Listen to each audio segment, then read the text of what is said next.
Ravana malalom tompo tonga amin'ity andro latsinainy 14 Novambra ty isika hanampakambotsika ny fiadanan'i Kristy. Amen. Raha io sotranao zay fa menao herinandro vaovao indray. Efa nanomboka zany zay malalahady indray ny andro faharoa amin'izany herinandro vaovao izany. Manatenanao indrindra zay amendananao a. Tavy lalan'ny teninao zay satria inao ge ihany a mahay mampazavana ny lalanay a amin'ny alalan'ny teninao a. Zay faniny tompotray sy fanazovanao ny lalanay. Ty miteneny anao Jesosy fa vonikeny zay mpanomponao a amin'ny anaranao nanaovanay izany a. Oka aminay manakariva ny fafenao ny fananao masina. Amen. Ny filazantsara Jaona toko 20 andininy efatra voalohany a no anjara mofinainao antsika amin'ity latsinainy 14 Novambra ity. Amin'ny anaran'i Jesosy. Jesosy tompo miteny, aza malahelo ny fonareo no an'Andriamanitra anoako. Ohatrano raiky misy fitoerana maro. Raha tsy zany dia efa nilaza taminareo fandeha mboatra fitoerana ho anareo aho. Ary andeha mboatra fitoerana ho anareo aho. Dia ho avy ndraiky handray anareo any amiko a.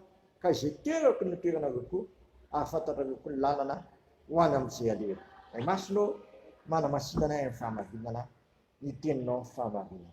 Amen. Ny filazantsara araka Jaona dia meno mpandika soratra masina hoe filazantsara ny fitiavana.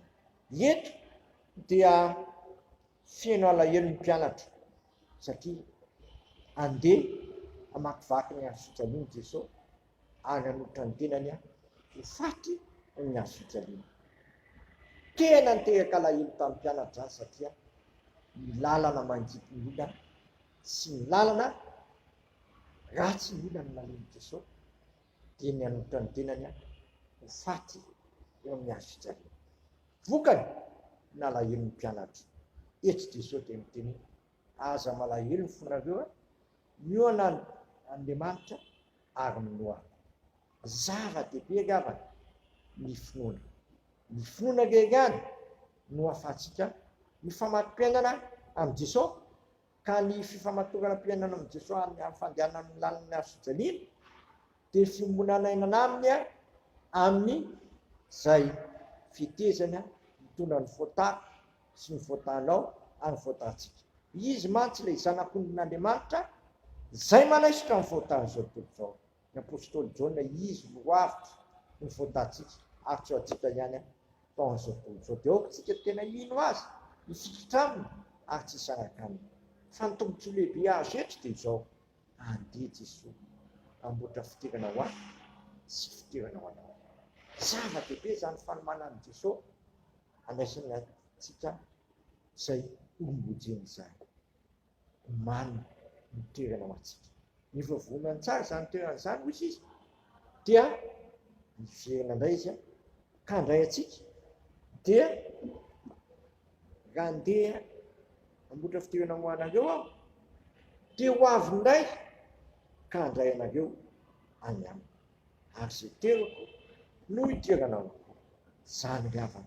Ny vokatry ny finoana sy fahatokinan'i Jesosy ny tsy fialana aminy, ny fifikiarana aminy ho raisiny ianao a ary raisiny a ho any amin'ilay toerana be voninahitra ilay tsy hainy fahafatesana anjakana satria an'ilay misy ny mandrakizay ao amin'i Jesosy zany.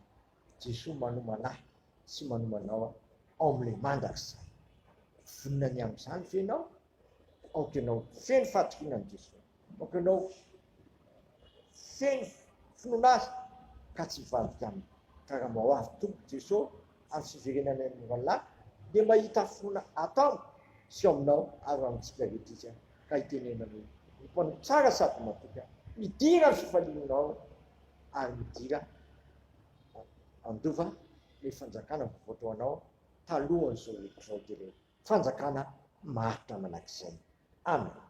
Tera sy misaotranao izay raha io fa atoronao anay ny azonay antoka hidirana amin'ny fanjakana be voninahitra. Ny zanako raha dia efa manomana an'izany ho an'izay mily sy matoky azy. Dia ampianary izay tompo mifikitra aminao, hiorina tsara aminao, ahatsiala aminao, ambara-piavinao eny amin'ny lanitra. Dia ampahery izay tompo. tsy hivadika aminao fa hitetra matoky aminao manakaifa ambara-piavinao dia mioanay ny finonanao marina anao sy fatokona fiainanao dia sanay ny mivavaka avy enay sy nandanitra masina ane ny naranao tonga ane ny fanjakanao atao ane ny sitraponao ity tany tahaka ny danitra menay iny any masaso anay ary mamilany ny elokay tahaka na melanay izay midika taminay aiza mitononay amin'ny fakapanahy fa manafanay amin'ny ratsy manao fanjakana sy ny hery amin'ny voninahitra manakizay amen. Tanterahany avy indrindra amintsika anie izao todrano tononona amin'ny anarana zanaka fanamasina zao isan'ny fifaliana sy fitiavana ary finoana izany. Andriamanitra ny fiadanana ne amasinareo samy ho tanteraka kokarovany avokoa ny fanahinareo sy ny anareo ary ny tenanareo mba mifamananareo tanteraka ka tsy hanatsiny amin'ny fiavian'i Jesosy Kristy amintsika. Matoky izay miantso anareo sady izy ihany no anefa izany aoko feno fatokinan'i Jesosy Kristy ambara-piaviny eny amin'ny rano lanitra izasy ianao. Amen. Voninahitra ane ho an'Andriamanitra reny ihany amin'ny anaran'ny Ray, Zanaka, Fanahy Masina. Amen.